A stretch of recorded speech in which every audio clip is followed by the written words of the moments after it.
Chapter 4, A New Beginning. Mary told me I had slept for hours, never leaving my side. As I slowly awoke, I could hear others talking nearby. Gently, Mary asked if I could sit up and handed me a plate of food and some wine. With each bite, I felt my strength returning, though I still couldn't quite comprehend what had happened. Suddenly, a wave of emotion overcame me, and I began to sob. Mary held me close as Jesus approached. Softly, he asked if he could take my hand. I hesitated and told him I was now unclean, but he simply shook his head.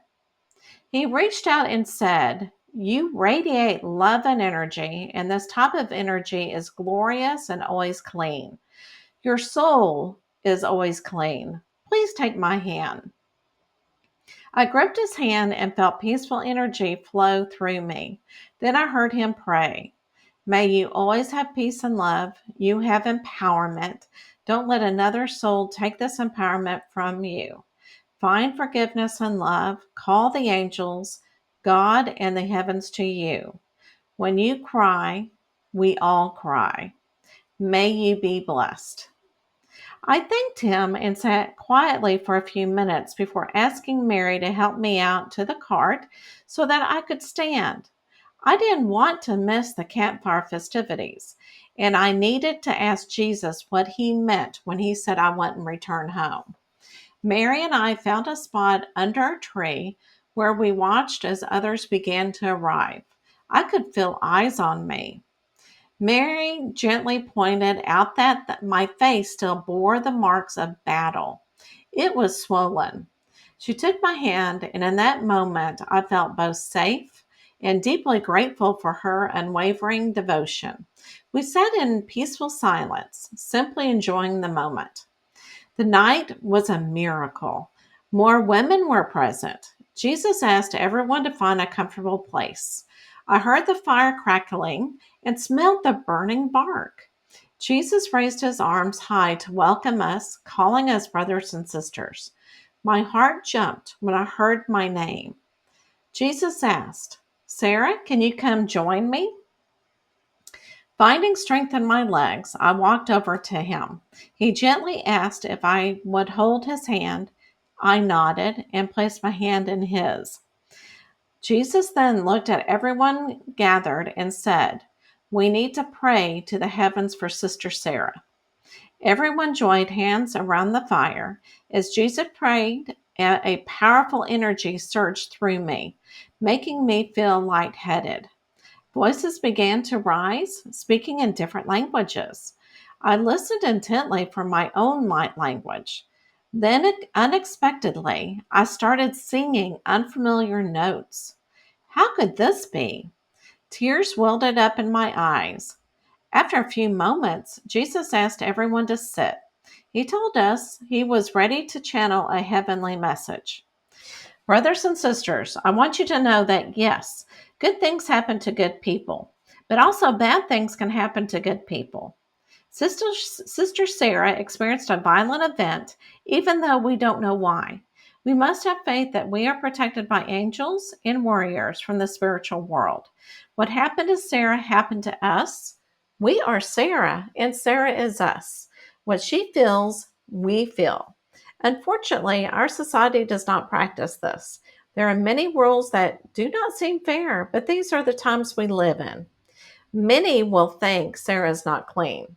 This is judgment. Sarah shines bright in her soul. All of our bodies are not as clean as our souls. We should not cast this negative thinking onto Sarah. What happened to Sarah is unjust.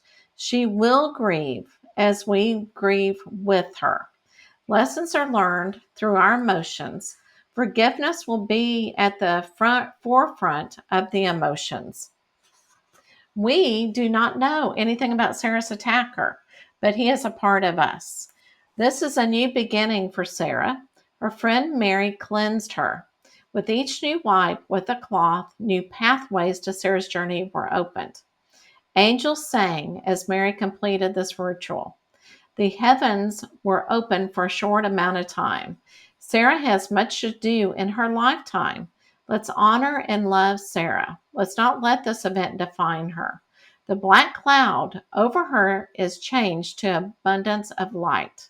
Sarah is not able to go back to her home. Our society is dangerous. Sarah, we want to invite you to walk with us. We want to spread this light energy and messages from the heavens. We welcome you with open arms. Women need to hear your words. Your words will be channeled from the heavens. Women need hope. Women need faith. They need to hear from another woman. Sarah, will you take on this new role in your life? I gazed at Mary. She was crying, but also smiling. Yes, Jesus, I will walk with you and your followers. I accept my new life. I will always follow the light. I forgive not only the man who came into my house last evening, but anyone in my life who has had will towards me. I felt loving energy piercing my body.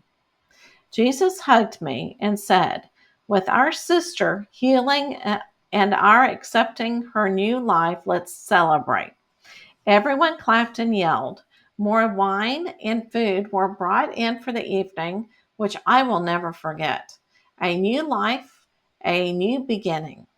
The fire had to be fed several times during the celebration. Jesus ended the celebration with a prayer and a blessing. Reflections on chapter 4. Number 1, how does the act of Jesus holding Sarah's hand, despite her feeling unclean, reflect the deeper spiritual truth about the purity of the soul versus the body? Number 2, Jesus speaks of the importance of forgiveness in Sarah's healing process. How does the concept of forgiveness play a role in spiritual growth and transformation, especially in the context of trauma? Number 3, the chapter highlights the idea that what happened to Sarah happened to us. How does this concept of shared experience and collective empathy align with spiritual teachings on unity and interconnectedness? Number 4, Sarah's acceptance of her new role as a messenger and a healer is a pivotal moment. How does this transition signify a deeper spiritual calling, and what lessons can we draw about the nature of spiritual vocations? Number 5, the transformation of the black cloud over Sarah into an abundance of light is a powerful metaphor. What does this imagery suggest about the process of healing and the potential for spiritual renewal after suffering? Number 6, how does Mary's role in cleansing Sarah and supporting her through this ordeal exemplify the power of spiritual sisterhood and community in the healing process? Number 7, Jesus emphasizes that bad things can happen to good people. How does this acknowledgement of suffering within a spiritual context help us reconcile the presence of pain and injustice in the world? Number 8, Sarah's decision to forgive her attacker and those who have wronged her is a profound act of faith. What does this teach us about the spiritual power of forgiveness? And can this be applied in our lives? Number 9, the celebration at the end of the chapter marks a new beginning for Sarah. How does this communal act of joy and gratitude reinforce the themes of rebirth and renewal in the spiritual journey? Number 10, in accepting her new life and role, Sarah commits to spreading light and hope to other women. What does this commitment say about her responsibility of those who have experienced spiritual awakenings to guide and support others?